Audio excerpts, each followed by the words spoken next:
Olá, meus amigos e minhas amigas. Então, dando continuidade ao nosso estudo do direito internacional privado, hoje nós vamos tratar de um tema muito importante, certo? Que é a Lei de Introdução às Normas de Direito Brasileiro e as regras de conexão, certo?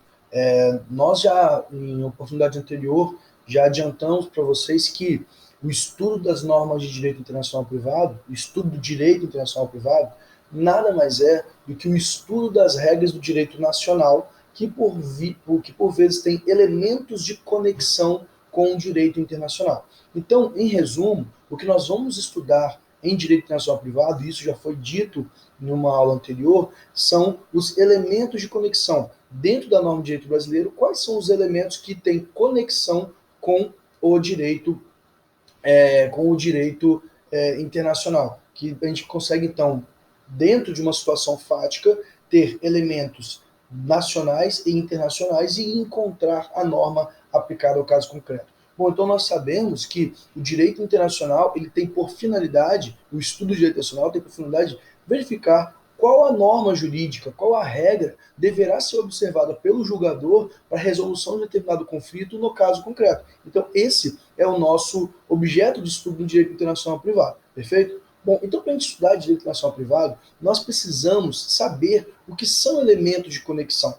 Afinal de contas, o que a lei denomina de elemento de conexão? E para isso, nós precisamos estudar a lei de introdução às normas de direito brasileiro.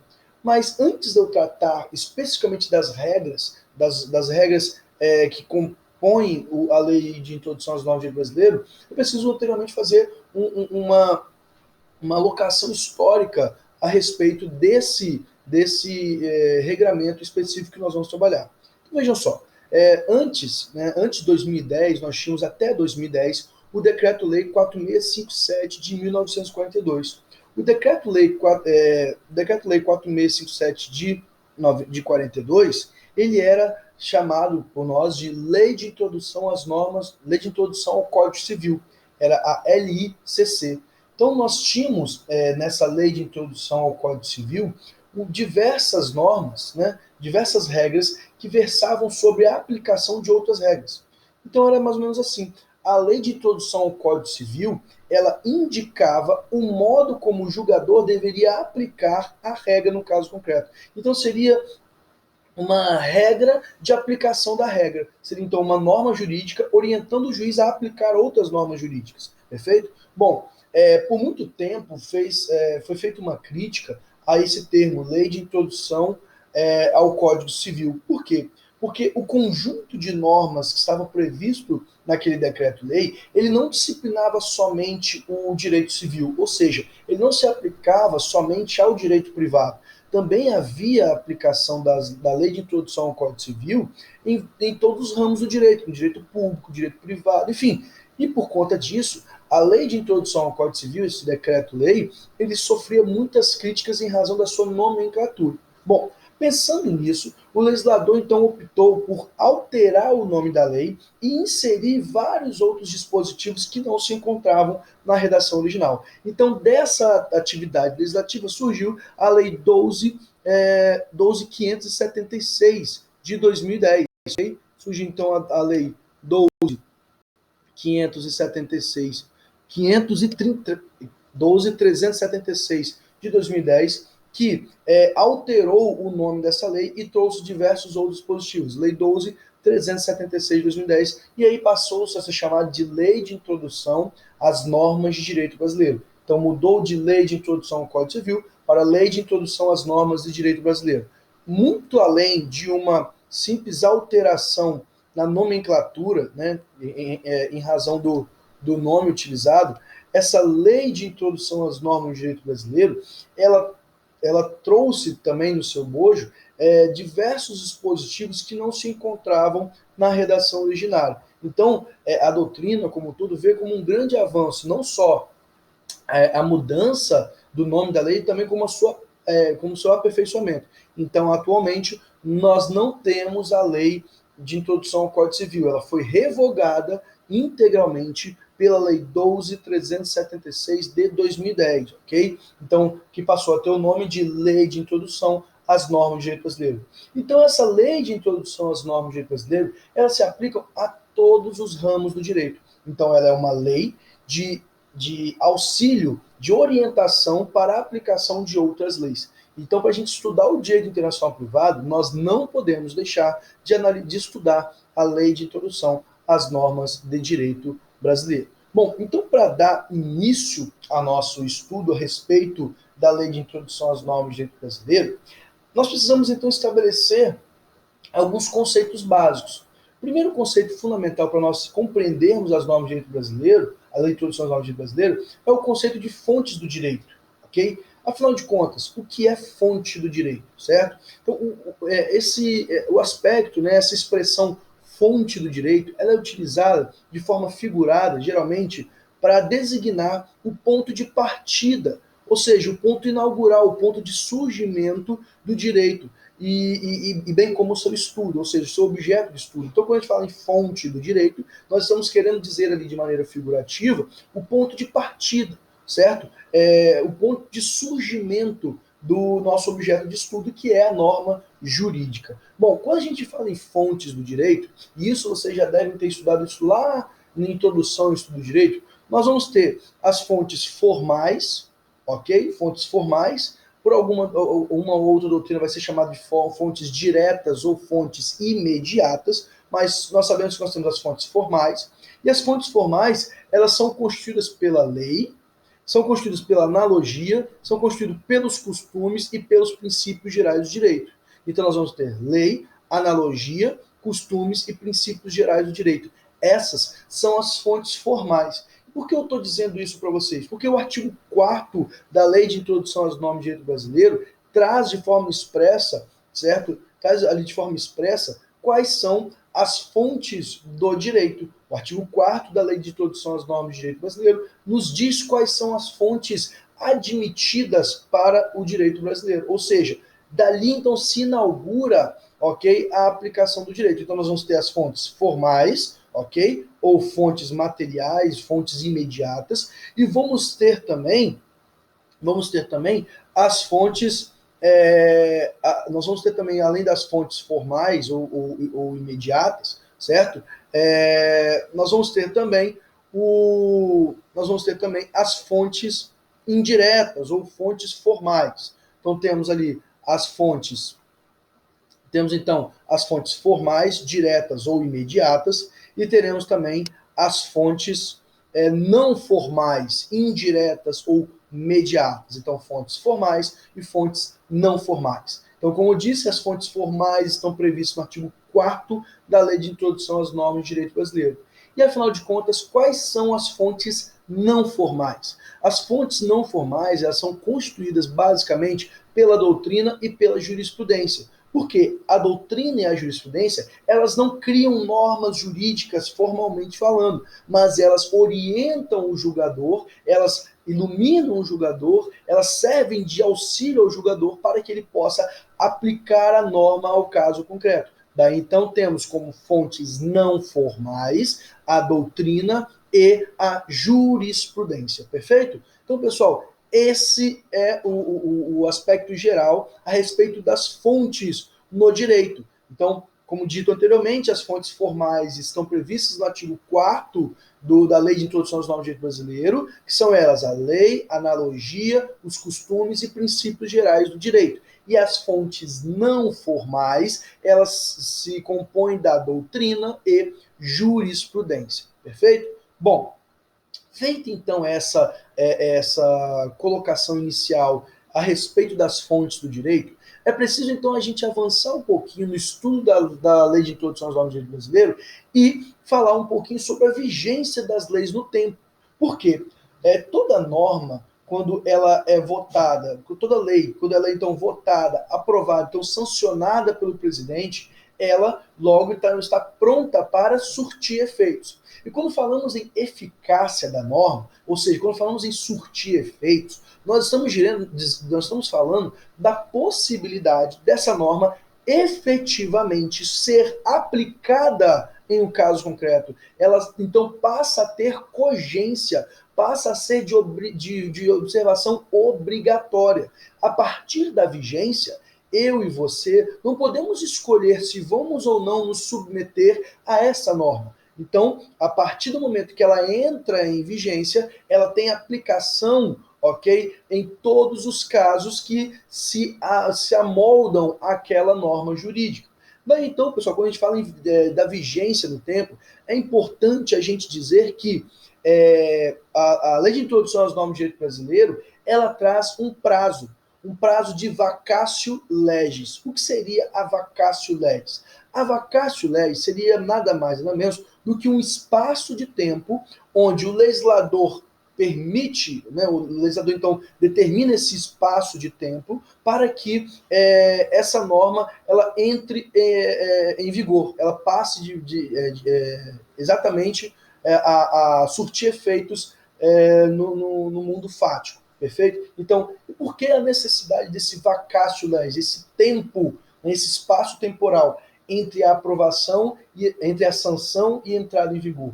Essa vacatio legis ela é necessária para que as pessoas, para que a sociedade como um todo, possa então se adequar, possa então, como posso dizer, se acostumar com essa nova lei. Então, para que seja preservada também a segurança jurídica, é estabelecido, então, uma vacatio legis, um tempo de transição. Então, essa vacatio legis nada mais é do que um tempo de transição da lei antiga para a lei nova. Então, para que as pessoas que estão sujeitas a essa lei possam conhecê-la, possam estudá-la, possam compreendê-la, é determinado, então, a vacatio legis.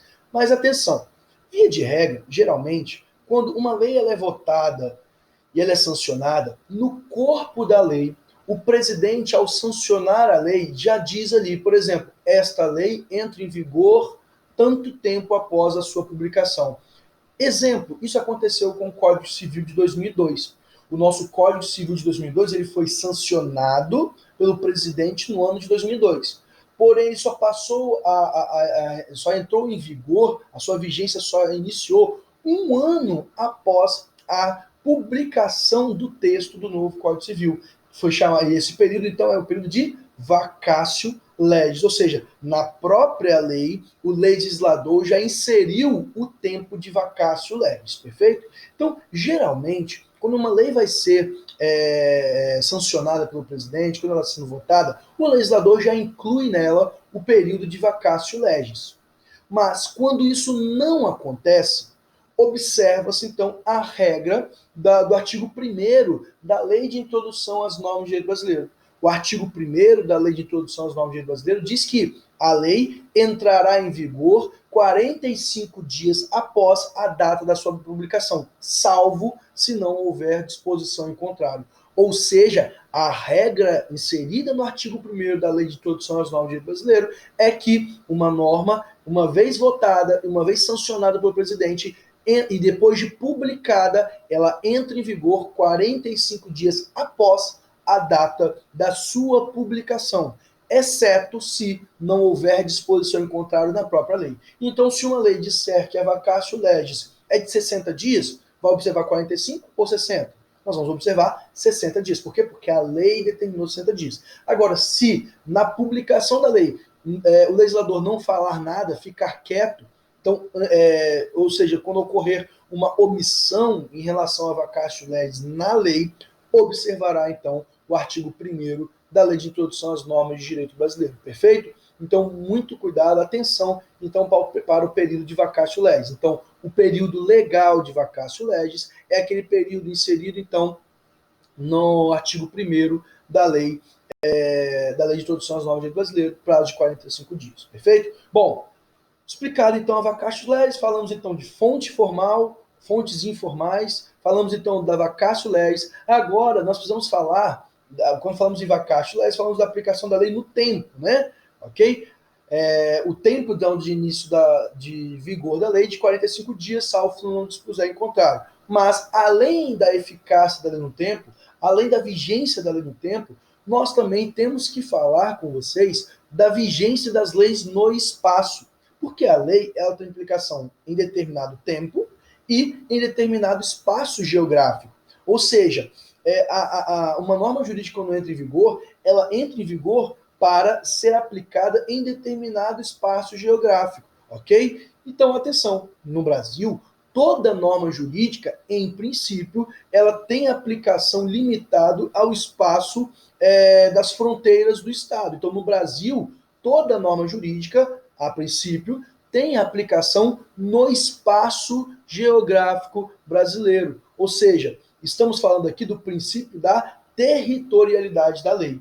O princípio da territorialidade é o princípio que nos diz que a lei, uma vez entrando em vigor, ela será aplicada em todo o espaço geográfico daquele estado. Perfeito? Então, estamos tratando aí do princípio da territorialidade da lei. Bom, pessoal, quando falamos em princípio da territorialidade da lei, a doutrina costuma dizer que o princípio da territorialidade da lei ele pode ser analisado sobre dois aspectos. Nós teremos o princípio da territorialidade da lei absoluta, ou seja, somente se aplica no espaço geográfico daquele estado a lei daquele país. Então, quando um país adota a teoria, né, da territorialidade absoluta, ele só admite a aplicação do direito nacional. Ou seja, nenhum outro direito é aplicado naquele país. Podemos utilizar como exemplo de países que adotam a territorialidade absoluta, países com um regime político voltado mais para um regime ditatorial, um regime, como posso dizer, voltado, então, à limitação dos direitos civis. Eu posso dar um exemplo para vocês? A Coreia do Norte. Então, veja, a Coreia do Norte, ela certamente não admite a aplicação de direito internacional dentro do seu país. Podemos usar como exemplo também Cuba. Cuba somente admite a aplicação das normas do seu país. Então, veja que aí nós temos dois exemplos. Então, mas na maioria na maioria dos casos, né, os estados democráticos contemporâneos, eles adotam não a teoria da territorialidade absoluta, adotam a teoria da territorialidade moderada ou temperada. E o Brasil acompanha essa doutrina, acompanha essa teoria. Então, o Brasil adota a teoria da territorialidade moderada. Em que sentido? O Brasil admite a aplicação de normas de direito estrangeiro no seu país. De que modo? Quando o Brasil assina um tratado, um acordo internacional, ele se submete a essas normas expostas naquele tratado internacional. Então, o Brasil, então, admite também a aplicação. Então, via de regra, o direito aplicado no Brasil é o direito nacional. E também complementa-se aí pelas normas de direito internacional, quando o Brasil ali se submeter a tratados internacionais. Bom, ok, nós sabemos então que o Brasil adotou a teoria da territorialidade moderada. Mas então nos surge uma importante indagação. Afinal de contas, o que é território nacional? O que é território brasileiro? Para que a gente possa falar sobre território nacional, eu preciso dizer para vocês que a doutrina divide o território nacional em duas. Nós vamos ter a classificação do território nacional dividido de dois modos. Nós teremos, então, o território real e teremos o território ficto. Então, o território nacional se divide em território real e território ficto. O que é o território real? O território real ele é compreendido pelo solo, pelo subsolo, pelo espaço aéreo, pelas águas continentais interiores, baías, golfos e também pela faixa de mar exterior, ok? Pela faixa do mar exterior de até 12 milhas. Então, solo, subsolo, espaço aéreo brasileiro, mares, lagos, lacustres e mar territorial até 12 milhas náuticas pertence ao território brasileiro. Esse é o território real, ou por alguns chamados de território geográfico, perfeito? Então, território real brasileiro é o solo, né? De fato, aquele território tangível, aquele onde nós conseguimos tocar, onde eu posso pisar, ver, visualizar. Esse é o território real, ou por alguns chamados território geográfico. Além do território real, que é esse que eu disse para vocês, nós também temos o território ficto, ok? O território ficto, ele nada mais é do que uma criação, o território ficto é uma ficção jurídica para fins de atribuição a determinados locais ao solo brasileiro. Ou seja, é uma criação jurídica, ok? É uma formulação jurídica para dizer que determinados locais, ainda que estando em território estrangeiro, pertencem ao território brasileiro. E aí podemos utilizar como exemplo do território ficto os navios, as embarcações e aeronaves, ok? De guerra nacionais. Então, navios, aeronaves do Exército Brasileiro, do governo brasileiro, são, então, considerados território nacional, ok? Os navios mercantes também, pessoal, os navios mercantes nacionais, quando estiverem navegando em águas territoriais brasileiras e no alto mar, bem como em mar estrangeiro, também pertencem ao território brasileiro, ok? Também as aeronaves nacionais que tiver, as aeronaves nacionais mercantes também pertencem ao território brasileiro. Então, além disso, as embaixadas, né? Então, eu tenho uma embaixada do Brasil na Venezuela, uma embaixada do Brasil na Espanha, nos Estados Unidos. A embaixada, ela é território brasileiro, perfeito? Então, temos o território real e território ficto. Aí, então, para que a gente possa entender, né, o que significa território brasileiro. Então, a lei brasileira se aplica ao território nacional. Quando falamos de território nacional, inclui-se aí o território real e o território ficto, perfeito? Bom, além disso, pessoal, é importante a gente dizer, além do território, também nós precisamos agora analisar sobre a possibilidade de conflitos de lei. Okay? Em que sentido? Uma norma jurídica editada e que já está em vigor, ela, em determinado ponto, ela pode, de certo modo, se confrontar com outra norma igualmente em vigor. Então, como nós vamos solucionar um eventual conflito entre normas? Imagine normas de mesma, normas, então, que estão em vigor, ambas são de observância obrigatória por qualquer indivíduo. Como nós vamos lidar quando nós nos depararmos com normas que aparentemente são conflitantes? Então, nós vamos analisar 3 critérios, ok, para resolução de conflitos. 3 critérios para resolução de antinomias jurídicas, de conflitos de normas em um caso concreto.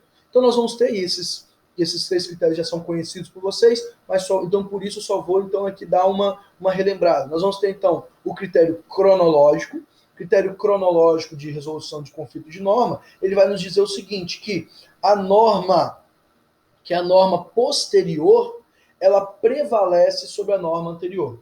Então imagine que eu tenho uma norma que regulamenta o comércio de tecidos. Imagine uma situação dessa. Uma norma que regulamenta o comércio de tecidos entre empresas de países estrangeiros. Então eu tenho uma norma, ok? E aí eu tenho uma norma posterior a ela que trata da mesma matéria. Então veja, e se eu tiver algum conflito entre as duas, eu vou observar a norma, pelo critério cronológico, a norma posterior. Então a norma posterior, a norma mais nova, por assim dizer, ela tem prevalência em relação à norma mais antiga. Então esse é o primeiro critério, o critério cronológico.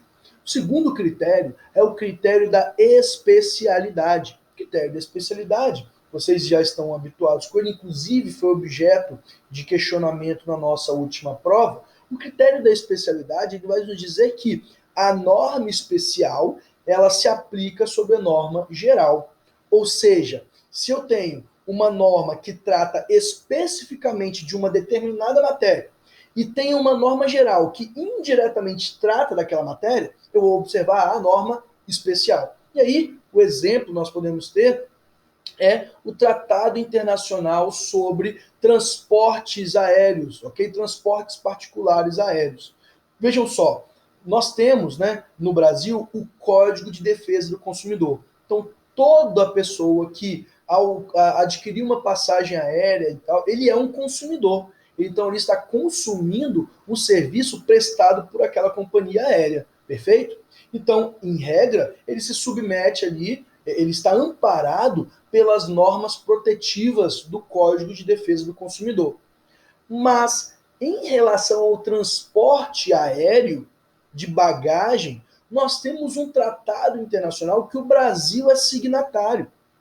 E lembram quando o Brasil ele é signatário de um tratado internacional, quando ele incorpora isso ao direito brasileiro, essa norma, ela então estabelece o mesmo patamar de uma norma infraconstitucional?